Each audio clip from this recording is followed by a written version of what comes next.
ఓం సాయిరామ్. ఆ సాయినాథుని ఆశీర్వాదంతో ప్రతి ఒక్కరూ కూడా ఆనందంగా, ఆరోగ్యంగా, అష్టైశ్వర్యాలతో ఉండాలని మనస్ఫూర్తిగా కోరుకుంటున్నానండి. అనంతకోటి బ్రహ్మాండ నాయక, రాజాదిరాజా యోగిరాజా పరబ్రహ్మ, శ్రీ సచ్చిదానంద సద్గురు సాయినాథ్ మహారాజుకి జై.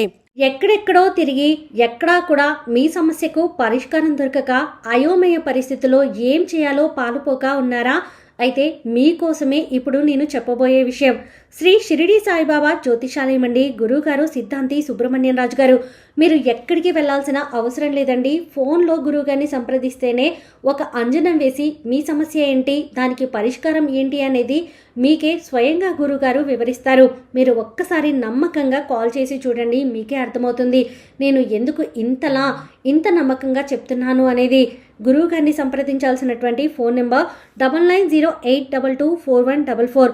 మీకున్నటువంటి ఆర్థిక సమస్యలు, ఆస్తి తగాదాలు, నాగదోషము, నరదిష్టి సమస్యలు, భార్యాభర్తల మధ్య అన్యోన్యత లేకపోవడం, కుటుంబంలో చాలా గొడవలు జరుగుతూ ఉండడం, స్త్రీ పురుషుల వశీకరణం, ఎటువంటి సమస్యలైనా సరే మీరు గురువుగారిని సంప్రదించి మీ సమస్యకి పరిష్కారాన్ని తెలుసుకోండి. మీరు ఎక్కడికెక్కడికో వెళ్ళాల్సిన అవసరం అసలు లేదండి. గురువు గారిని సంప్రదించాల్సినటువంటి ఫోన్ నెంబర్ 9908224144. ఈరోజు బాబాగారు మన కోసం అందించినటువంటి సందేశం ఏంటి అంటే, తల్లి నీకోసం 3 శుభవార్తలు ఎదురు చూస్తున్నాయి. ఇప్పుడు వదిలితే జన్మలో దక్కకపోవచ్చు. ఇది వెంకటేశ్వర స్వామి ఆజ్ఞ, వెంటనే అందుకోమ్మా అని చెప్పి బాబాగారు అయితే అంటున్నారండి. మరి బాబాగారు మనతో ఏం చెప్పాలి అనుకుంటున్నారో తెలుసుకోవాలి అంటే వీడియోని చివరి వరకు స్కిప్ చేయకుండా చూడండి. అలాగే మన ఛానల్ని ఫస్ట్ టైం చూస్తున్న వాళ్ళైతే సబ్స్క్రైబ్ చేసుకుని పక్కనే ఉన్న బెల్ ఐకాన్ని క్లిక్ చేయడం అసలు మర్చిపోద్దండి. ఓం సాయిరామ్, ఓం సాయినాథాయ నమః అని కామెంట్ చేయడం కూడా అసలు మర్చిపోకండి. ఇక బాబాగారు అందించిన సందేశం గురించి చూస్తే, తల్లి ఈరోజు నా మాట కాదు, ఇది శ్రీ వెంకటేశ్వర స్వామి యొక్క ఆజ్ఞ. నీ జీవితంలో నువ్వు ఈ రోజున ఈ 3 శుభవార్తలు కనుక విన్నట్లయితే నిజంగా ఎగిరి గంతులు వేస్తావు. అలిసిపోయినటువంటి నీ యొక్క మనసుకి ఒక రకమైనటువంటి చల్లటి గాలి లాంటి ఊరట లభిస్తుంది. ఎన్నో సమస్యలతోటి సతమతమైపోతున్నటువంటి నీ మెదడుకి ఈ రోజున ఒక చక్కటి ప్రశాంతత అనేది లభిస్తుంది. నువ్వు ఎన్నో రోజుల నుంచి కోరుకున్నటువంటి కోరికలు ఈ 3 శుభవార్తల రూపంలో నీ చెవిన పడబోతున్నాయి. తల్లి ఈ రోజున నేను చెప్పే ఈ యొక్క మాటలు కేవలం నీ కన్నీరు తుడవడం కోసం మాత్రమే కాదు, నిజంగా ఈ రోజున నువ్వు విన్నటువంటి నీ జీవితంలో ఖచ్చితంగా జరుగుతాయి.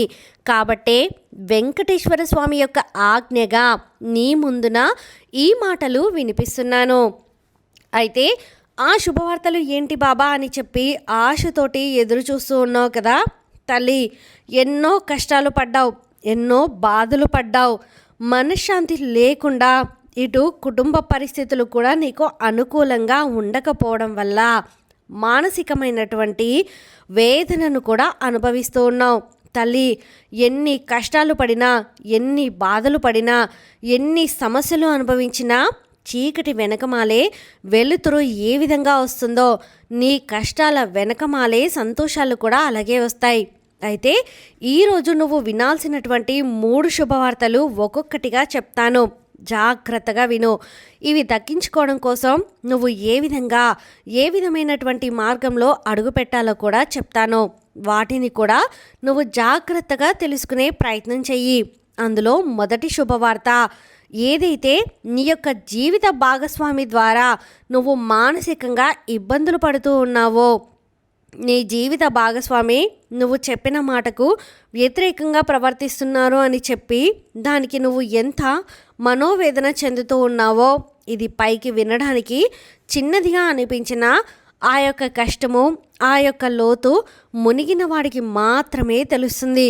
కాబట్టి నీ యొక్క ప్రతి సమస్య, ప్రతి కష్టం వచ్చినప్పుడు అల్లా కూడా బాబా కష్టంగా ఉంది, బాబా కష్టంగా ఉంది అని చెప్పి నువ్వు పదే పదే నన్ను హెచ్చరిస్తూ నాతో చెప్తూ ఉన్నావు. కాబట్టి ఈ రోజున నీ మనసులో ఉన్నటువంటి వేదన మొత్తం కూడా తుడిచిపెట్టడం కోసం మాత్రమే ఈ శుభవార్తను నీ ముందుకు తీసుకొని వచ్చాను. తల్లి నీ యొక్క జీవిత భాగస్వామిలో నువ్వు ఎన్నడూ ఊహించినటువంటి ఒక మార్పు అనేది నువ్వు చూడబోతున్నావు. ఇది చాలా చక్కటి విషయం తల్లి. ఎందుకంటే నువ్వు పెళ్ళైన దగ్గర నుంచి కూడా ఎదురు చూస్తున్నటువంటి మార్పు అనేది ఈ రోజున రాబోతుంది. కనుక నువ్వు ఇప్పటి వరకు తన విషయంలో పడినటువంటి కష్టాలన్నీ కూడా మర్చిపోయి సంతోషంగా జీవించే రోజు అయితే రాబోతుంది. అయితే దీనికి కొంత సమయం అయితే పడుతుంది, కానీ ఖచ్చితంగా జరిగి తీరుతుంది. ఆ సమయంలో నువ్వు చేయవలసింది ఏంటి అంటే కోపాన్ని, ఆవేశాన్ని తగ్గించుకొని మనసుని ప్రశాంతంగా ఉంచుకొని ఎప్పుడూ కూడా మాట అనేది పొదుపుగా మాట్లాడడం నేర్చుకోవాలి. మనసుని కించపరిచే విధంగా, ఎదుటివారి యొక్క మనసుని నొప్పించే విధంగా మాత్రం అస్సలు మాట్లాడకు. ఇది మాత్రం గుర్తుపెట్టుకుంటే ఈ యొక్క శుభవార్త త్వరలోనే నీ చెవిన పడుతుంది. నువ్వు మానసికంగా కూడా ఆ సంతోషాన్ని అనుభవిస్తావు. ఇక రెండవ శుభవార్త, నీ బిడ్డల విషయంలో నువ్వు ఏదైతే జరగదేమో, అయ్యో నా బిడ్డలు పక్కదారిలో వెళ్తారేమో, నా ముందు మంచిగా ఉంటున్నారేమో, చాటుగా వేరే వేషాలు ఏమన్నా వేస్తున్నారేమో, చదువు మీద నా బిడ్డలకు శ్రద్ధ లేదు, నేను పడినటువంటి బాధలు, కష్టాలు, సమస్యలు నా బిడ్డలు పడకూడదు అని చెప్పే నా తాపత్రయం అంతా కూడా అని చెప్పి నువ్వు అనుకున్నటువంటి ఆ ఆలోచన సరిగ్గా మెరుగుపడే రోజు రాబోతుంది తల్లి. ఇది నీకు చిన్న విషయం అయితే కాదు. నీ జీవితంలో నువ్వు పడినటువంటి అవమానాలకు, కష్టాలకు నీ బిడ్డల ద్వారా నువ్వు సమాధానం అనేది ఇవ్వాలి అనుకుంటున్నావు. కాబట్టి ఇది నీకు చాలా పెద్ద విషయం అని చెప్పి నాకు బాగా తెలుసు. కాబట్టి నువ్వు అనుకున్నటువంటి కోరిక ఖచ్చితంగా నెరవేరుతుంది. కాకపోతే ఆ కోరిక నెరవేరడం కోసం, ఆ శుభవార్త నువ్వు వినడం కోసం నువ్వు ఎన్నుకోవాల్సిన మార్గం ఏంటి అంటే కనుక నువ్వు నీ బిడ్డల విషయంలో చాలా జాగ్రత్తగా ఉండాలి. మంచికి చెడుకు వ్యత్యాసాన్ని ఎక్కడికక్కడ నేర్పించాలి.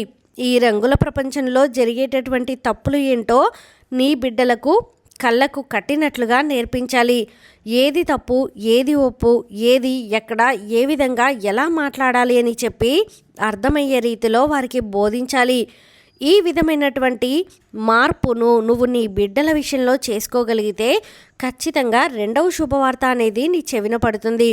ఇక మూడవ శుభవార్త ఏదైతే నీ దగ్గర ధనం లేక ఎన్నో రకాలైనటువంటి కోరికల్ని చంపుకున్నావో, అవమానాలు పడ్డావో, మానసికంగా కృంగిపోయావో, ఎన్ని కష్టాలు పడినా, ఎంత పని చేసినా కూడా చేతిలో కావలసినంత ధనం నిలబడడం లేదే అని చెప్పి ఇబ్బందులు పడుతూ ఉన్నావో, వాటన్నిటికీ కూడా ఫుల్ స్టాప్ పెట్టే సమయం అయితే వచ్చేసింది.